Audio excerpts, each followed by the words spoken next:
So a little bit of a trigger warning. I will be touching on mental health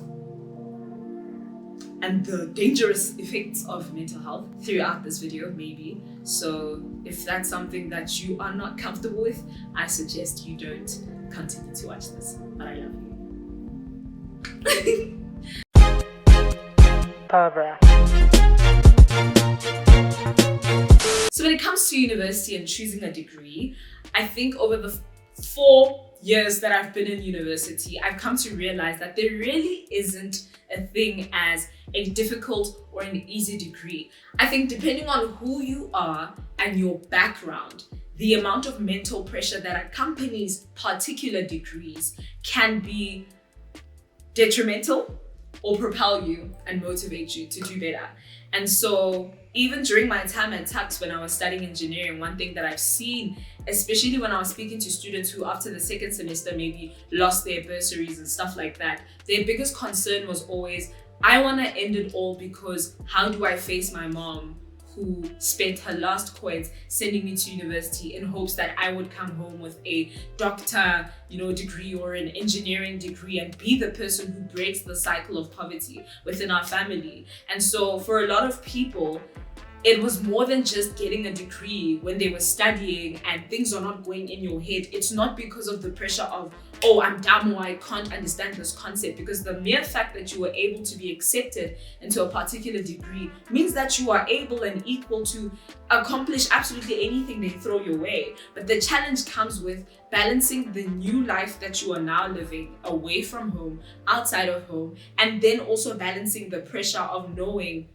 the people at home and the amount of dependence, let's say, that they have on you to get this particular degree. And while that sounds like a far-fetched story, unfortunately in South Africa, that's the reality of a lot of people. That's why people are willing to get into loans and all of these different things to get degrees, because it's bigger than them. It's something that they're doing for their family, for their single mother who raised them, especially in the unfortunately fatherless generation that we find ourselves in. And so for me, when it came to dropping out of engineering, or not even dropping out of engineering, but not dropping out of university, it was really more a choice of myself over the expectations and everything that the people around me and the people back home had expected me to live up to. So I think for me, dropping out of engineering and choosing a degree in marketing wasn't necessarily because I hated engineering, but more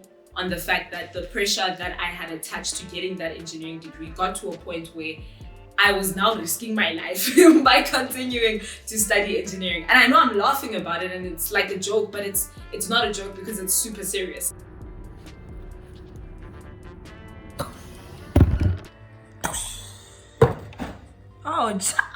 And I've had this conversation so many times on this channel about how at some point I stopped eating. On Ntando's channel, there's a video I did with him where we spoke about university etiquette. I stopped bathing. Like there was a lot of things for me personally that a human being needs, your basic needs that I was foregoing for the sake of obtaining this degree and maintaining the standard of Barbara Moagi. And so before we progress with this series and the mini vlogs and everything that I will be flashbacking into, I think it's important for me to preface and lay the foundation with a little story of how I came to be and how I got here. First of all, my name is Barbara Moagi Jr. I am from Mahikeng, and that's about it. There's nothing else I can tell you about myself. Like nothing makes me special, nothing makes me different, except maybe the fact that I have a YouTube channel. But you and me, we are literally in the same WhatsApp group. So one of the questions that I always get when I'm with my siblings, my mom's children, is why am I the only person with a white name or an English name? And if you don't know my siblings and this is your first time meeting me, I have a younger sister who's 20 years old. Her name is Maseho.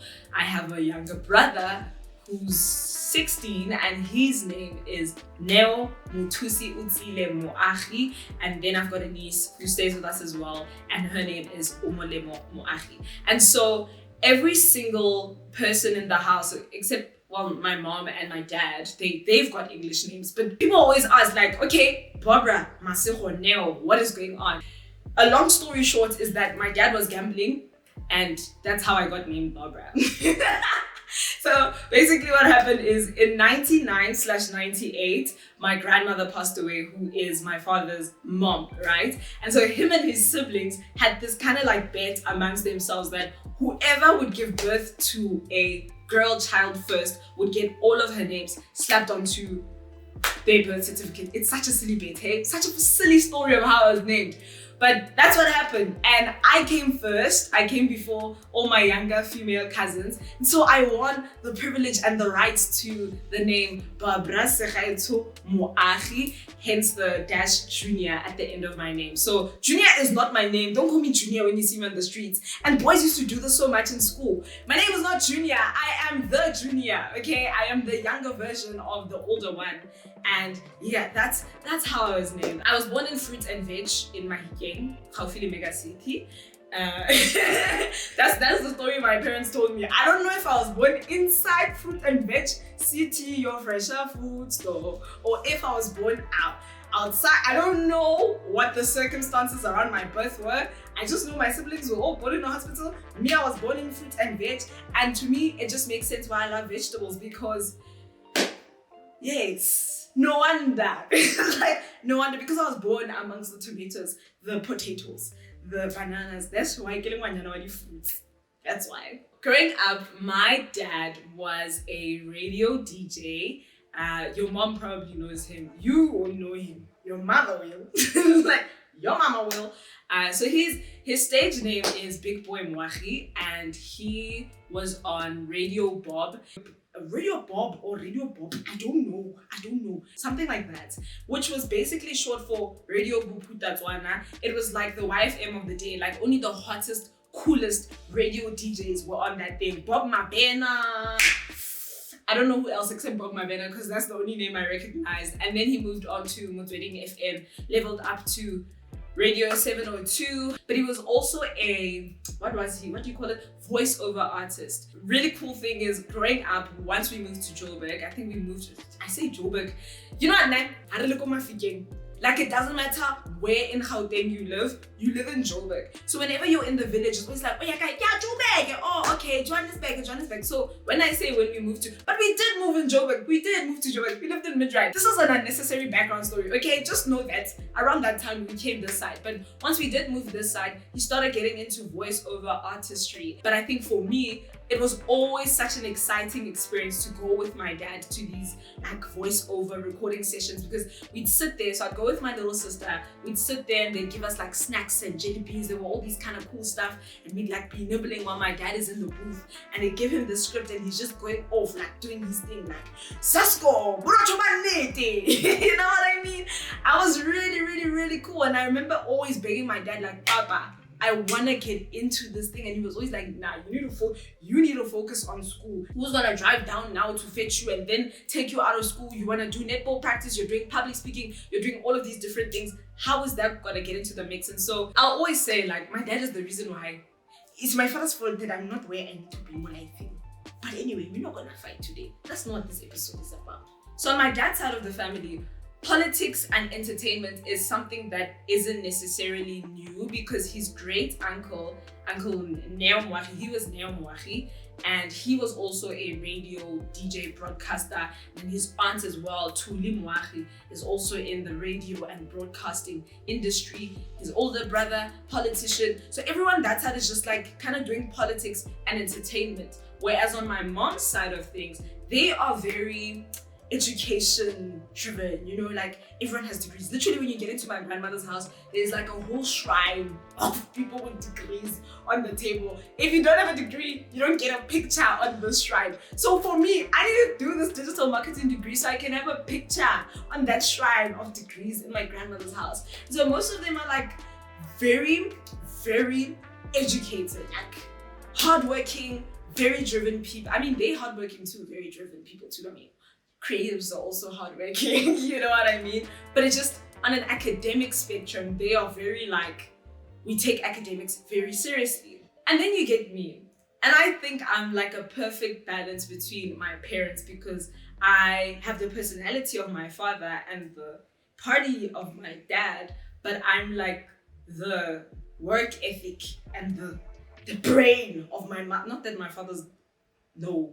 Yeah, I'm sure he's intelligent. He is. I know this. He's my dad. He's intelligent. But I'm just saying, like, the degrees, the people of degrees, I'm like them in the way that I think. I'm very logical. I'm very organized. I'm very parrot, but also super playful and a little all over the place. And so growing up, I had the privilege of going with my dad to his emceeing events and get to see firsthand like what it looks like when I think there was a point in his life where he was on Generations and he would go on set, and it was just always fascinating for me to see these things happen in real life. And I knew for me personally, that's where I wanted to be. But then on this side, I've got, you need a degree, you need to do this, you need to do that. And I think it's also because based off of like how they used to see with my dad, it's like one season when you're hot, these are the cars that you're being given. And then when you're not hot, these are the cars that you must now drive. And it's always like fast paced, super changing. You always have to be outside in order to stay relevant. So you can keep driving the car that you are driving. So you can keep paying the rent where you're staying and all that kinds of stuff. And so I think that's just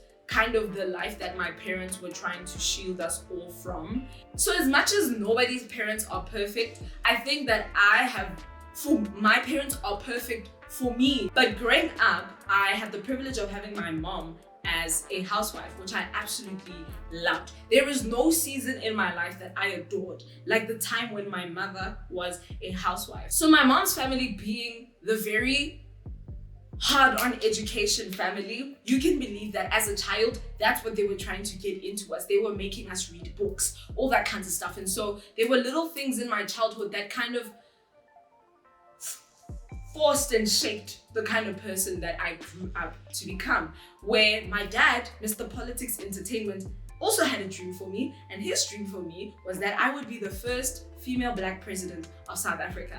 And I will never forget this because that's all he ever said. You are gonna be the first female Black president of South Africa. And so growing up, I kid you not, if you listen to my podcast, if you haven't had a chance yet, go listen to that podcast. It's on Creative First by Laura.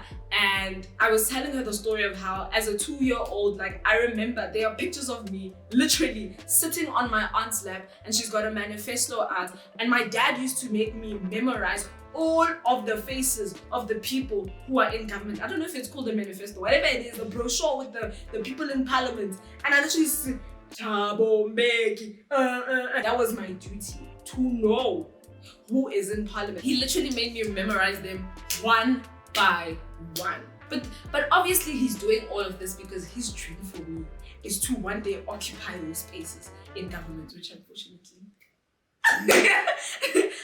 sorry, Dad, to disappoint you. But one thing that I think has always been consistent throughout my childhood is the fact that I make a lot of noise. From the day I came out my mother's womb, I've just been making noise. My favorite channel, allegedly, was Channel O. I remember liking YoTV, Hectic 99, KTV, 3 Talk with Nolene. I used to love watching talk shows. Like, that was my thing. I just wanted to watch talk shows and I wanted to watch those Hectic 99 kinds of stuff. And that was it for me. Outside of that, it was reality TV and then here and there, but I don't think I generally was interested. And so me making noise and me singing and mumbling wasn't a problem until I got to grade 1, where now I need to be in a classroom and I need to be silent, and the silence just was not coming. And so my mom says she used to put me on the kitchen table to get me to shut up because that was the only time that I would shut up, if they took me and sat me on the kitchen table, because I had no role. And my grade 1 teacher at the time, and I love my grade 1 teacher so much, Miss Van der Pfeiffer. I don't know if she's still Van der Pfeiffer, but Miss Van der Pfeiffer, if you ever get to watch this, you must know that you are my OG and you are my GOAT. Because she looked at me and she was like, this child has some sort of talent. And I remember she gave me this paper. It was called like Kids Act or Kids TV, something like that, to go and give to my parents. And it was like a letter basically with all this information about getting me into drama classes and all of this kind of stuff. And I remember my parents were like, not a chance. not a chance. You are going to focus on school. And so the other alternative that she then came up with is we have to get this child into public speaking. And so in grade 1 was when I started doing public speaking and getting into all of that kinds of stuff. And so fast forward to my high school career, I got into bilingual public speaking, so English and Afrikaans public speaking, which was wild because now I'm winning Best Afrikaans Orator in a word school. And the kids who own Afrikaans are looking at me like... So all of this is happening parallel to me being a top achiever at school. So yes, I was doing netball, all this kind of stuff, participating in absolutely every single extramural I could get literally any single extramural I could get my hands on. I did it. Cross country, netball, I was there. High jump, me. Javelin, I tried, but I literally have zero muscles. And so fast forward to a couple of years later, in grade 11, we get a new headmaster, right? I don't know this man, Dr. Mare. New headmaster, he walks into the school, and I remember the first assembly where he addressed us as a school. He's like, yeah, maximum positive impact. Anyone who went to high school with me knows that. Like, that's all he ever said. Maximum positive impact. He was one of the most jovial, most excited, most animated headmasters I think I've ever had in my life. And I had a very good, Mr. Smith, I don't know if he tops me, so my primary school headmaster was top class. I remember he used to walk out of his office and he'd look at me and my friends standing outside the admin office in our school uniform. He's like, good morning, ladies. You're looking snazzy today. And I was like, thank you, Mr. Smith. But we're wearing school uniform, which is cute, but whatever. And so, we move over to high school, and the previous headmaster, no one really knew. Also, I don't think he spoke a lot of English because he was very Afrikaans, and whenever it was time to speak English, it was just special.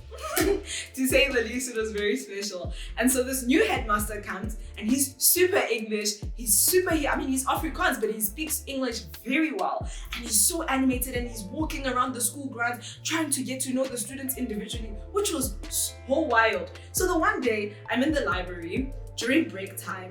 I don't even know what I was doing in the library I'm such a nerd, sis. But I was in the library during break time, and the headmaster walks in. And he looks at me and he's like, Barbara Mowahi. And I'm like, hello, sorry. You're like, hi. And he's like, I was reading on the school and your name popped up quite a bit. You're a fascinating young lady, aren't you? I wouldn't say fascinating. And so he calls me into his office.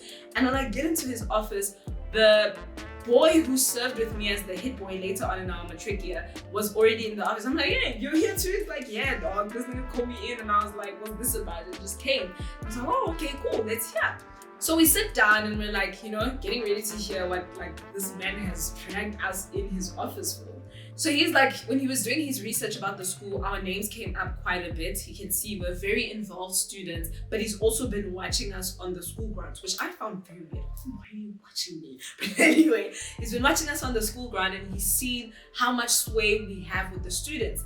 And so at the time, our school was facing some slight, disciplinary problems. Nothing major, It was slight. It was bad. It was very bad. It was just very bad. But also it was so complicated, shame. The students were only retaliating. That's what I can say. That's the most diplomatic thing that I can say about it, is that the students' behavior was literally just retaliation because yes. Yes. And so he asks us to address the school at assembly. So now I'm confused because I'm like, you want us to go and address the school during assembly? First of all, I'm in grade 11. I'm not a prefect. I'm nothing. I literally have no powers whatsoever. Who am I to go up there and go and address people? So anyway, I remember going up there and I'm like, hey guys, hey. Hi. Everyone's so excited, yeah, that's our girl. Because I went to a high school that's right across from my primary school. So a lot of the people that I was in primary school with are people that I was in high school with. And I think that's why when he saw me in the school grounds, it looked like I was I was the one controlling behavior, but I had nothing to do with the behavior of the students. I remember speaking about like a ship and explaining to them how like this whole thing is an organization and the direction that we end up going in, rudder, and I just know that we were the rudder. It was such a powerful story, guys. Yo, if I can find that speech, I'm gonna read it to you. It was such a that day I felt like my father's daughter, like the first female black president of South Africa. I just remember the kids took that as an opportunity to go wild. After just screaming, throwing chairs around, and there's so much going on, and it was so crazy. Everyone starts chanting like, Barbara for head girl, Barbara for head girl. So I'm like, woo, Barbara for head girl in the wood school. Scary, let's go, scary, let's go. You know, and I'm in grade 11 at the time, and then he calls us back into his office one more time and telling us just how, you know, you're such bright minds. So at the time, I was first on my top 10, and the boy was, I think it was probably like third, because there was a girl who came after me. We were always like neck to neck, tied first. Then one semester, she's like in front of me. The next semester, I'm ahead. So just like, it was great. Fabulous competition. And then afterwards came the boy. And I remember he called us into his office and he was like, listen, there is an opportunity. There's a company that's looking for bright young minds to join this robotics team. Are you guys interested? I said, yes, I'm interested. They're going where? America. Put me inside. Like, put me inside. I want to go to America. At the time, obviously, I knew nothing about robotics. I think at that point of my life in grade 10, I was going to go study medicine. That's what I was working to. In grade 10, I was going to study, yes, grade 10, I had decided I'm going to go study medicine, but I had taken EGD and all the other stuff because I really enjoyed EGD. I really enjoyed engineering, graphics, and design. So engineering was my second choice, but medicine was always my first choice. And then I got to grade 11 and it's like, oh, do you want to do this robotics thing? I was like, cool. They brought us into this huge hall. There were like 100 kids in there. We wrote a test. Apparently it was like a pilot test or something crazy like that. I don't know. I just read it. I wrote the test. And later on, they call us out like, these are the marks, they're out, you've been shortlisted. And I'm like, oh, I've been shortlisted, fine. Now it's time for interviews. I'm like, interviews, I go to the interview. They're asking me questions. I'm answering the questions, I'm giving them, they say, Zah. Next thing I knew, bam, I'm in the South African robotics team. It was that simple. I was inside. But what made it a very big deal was that I was the only girl selected to be a part of this team. But more than the only girl, I was the only black person selected to be a part of the team. And if you know anything about the history of South Africa, that is a very big deal for me to be the only black female in a team.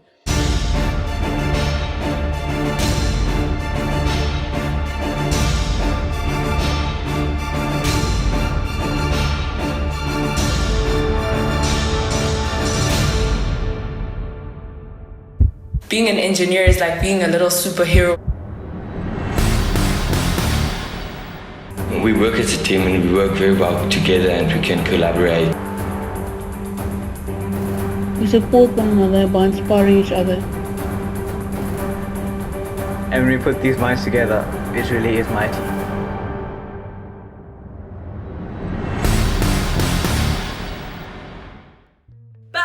I was given the role of spokesperson, so that was my job. My job was to liaise with the media, speak to everyone. Now, I remember the first time I spoke to a reporter, it was ENCA. Africa has been the dog continent for a really, really long time. So seeing the many African countries that are here now and the types of robot and the quality of the robots that they've built is really amazing. And it's beautiful to see that there's a... I will never forget.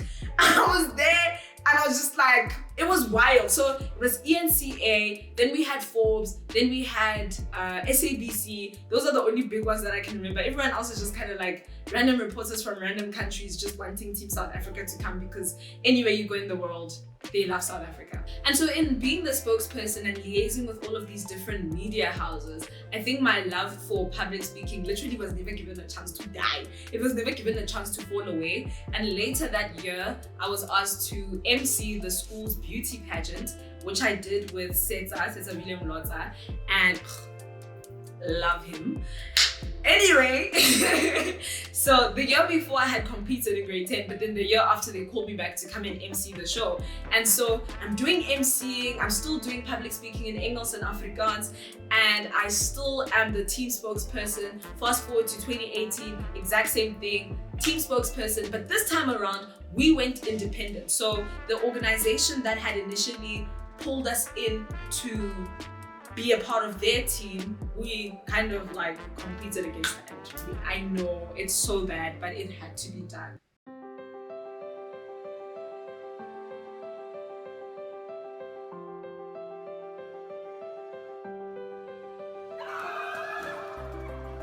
How we as the Springboks team have planned to implement robotics and create awareness around the subject of robotics within our community is through outreach programs, going out in the community and showing people that this is what robotics is and this is what robotics can do for you and your current circumstances.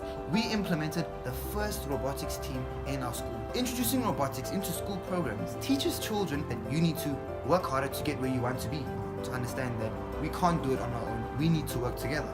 I aspire to be one of the change makers in the industry of STEM and be one of the catalysts that encourage young women and girls out there to join the world of STEM and make a change.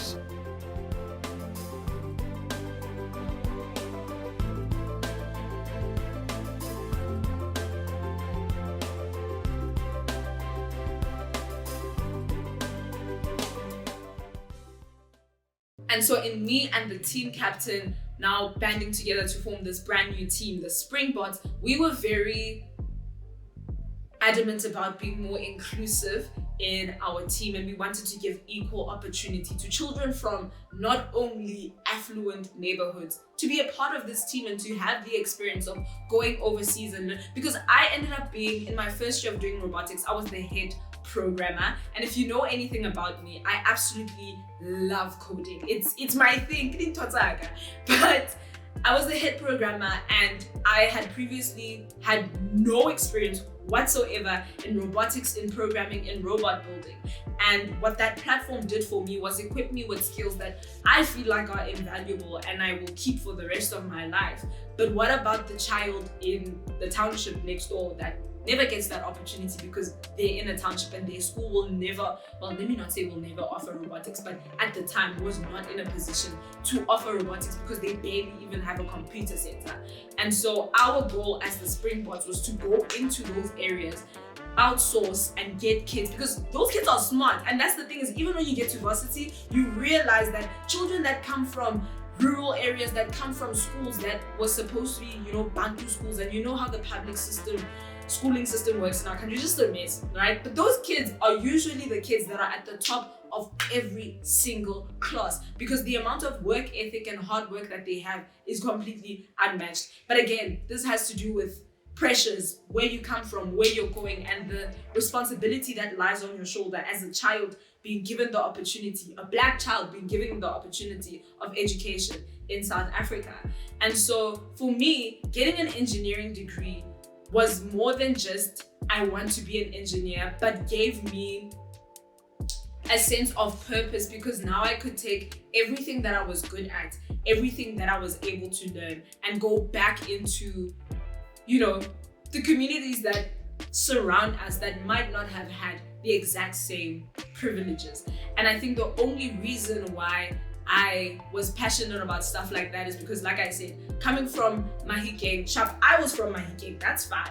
But my cousins from Tuyalaft all the way through to Ziras Lugurutsi. So for a lot of my cousins, like, English wasn't their first language. And that was one big barrier that we had every single time we went to go visit our grandmother, because it's like, we're speaking English, but they're speaking Setswana. Our Setswana is wonky, their English is wonky. And so we're constantly going back and forth trying to help each other and figure this thing out. And so for me, it was always it was something that bothered me throughout my childhood, because it makes no sense why my cousin, who is a year older than me, cannot speak English as well as I do. My younger brother, who is 6 years younger than me, 8 years younger than her, can speak better English. Does that make sense to you? It doesn't make sense. It makes no sense at all. And so I think for me, getting the engineering degree, as much as I had a passion for presenting, I had a passion for MCing, knowing that my parents would not allow me to go into entertainment without a degree, engineering just made a lot more sense, because for me, it was one way that I had already built connections. You know what the danger is. I'll never forget this day when I did that interview with the SABC and was at the Sheraton Hotel in Pretoria near the Union buildings. I walk up to the microphone and sitting in front of me is, I think she was the deputy minister at the time, Deputy Minister Stella Abrahams Dabeni, something like that. My mom was going mad. My mom was losing it. I need to ask her for pictures so I can insert it here and you can see. The day I met her and we were having conversations and she was telling me how she's trying to incorporate this robotics thing into the schooling systems, but she wants to build a team with black females specifically, all this kind of stuff. So we're exchanging contacts with the manager and our mentor at the time and all these crazy things. And so for me, it was like, I've already got this network of important people that I've built, people who are in power that can help me achieve the things that I want to achieve through this degree. And so getting engineering degree for me was more than just I'm an engineer, but was more like then I can continue to do the thing that I'm passionate about, traveling the world, meeting people and helping people get into STEM. Because I think, especially again, using my cousins for context, like my cousins would never think I want to go be an engineer, because to them engineering is something they will never be able to do because it's so far away. But when I got into it and I saw just how close and tangible it is, I was like, there's literally no reason for girls specifically to be sitting at home and thinking I could never be an engineer because it's too difficult and it's a man's job. It's literally the most doable thing in the world. But unfortunately, life, and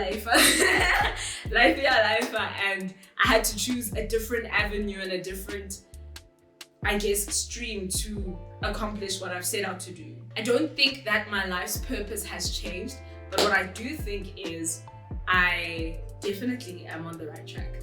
So that was how I decided eventually to not pursue a degree in medicine, but one in engineering, and see it through. So next episode, we'll talk a little bit about my journey in engineering.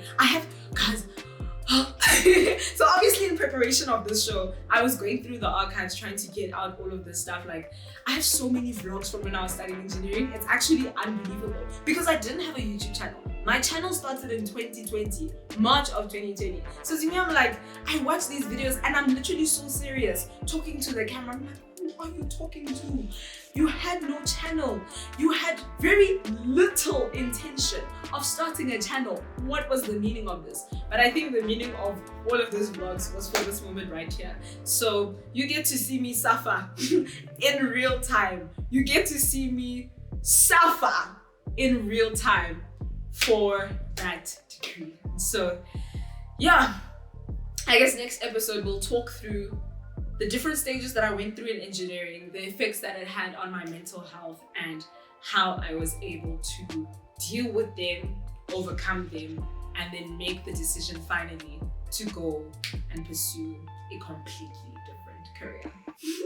Hey everyone, so because of peer pressure, and by peer pressure I mean everyone telling me to get started, I will be doing the vlog. So I've already started actually, and hopefully it will be about exam week and finals and all this stuff. But if you have any more suggestions about content that you would like to see, then let me know. Hit me up in the DMs and I will be sure to take a look at it. Okay, bye. Thank you so much for watching. I know that my storytelling is a little bit all over the place, but again, I really hope that you do enjoy these stories. I told you, it's not a reality show. It's a reality series because it's a series of story times that just happen to have moments of reality in them. But it's not a... You tell me, what is this? Let's name it once and for all. What am I doing here? But as usual, I am going to love and leave you. I hope that you have a fabulous week further, and I'll see you next time on Becoming Barbara. Okay, so on today's agenda, we're gonna do math, obviously, and then we're gonna do... I've already changed my bedding in the scene, but like, yeah. So basically, what I had to do today was change my bedding. So today, on the agenda of today, we are going to change my bedding, which is already done. Like, you're seeing the finished product, but we're going to change my bedding. We're going to do the laundry. We're going to do the dishes. We're going to do some studying too, and you might just meet my friends.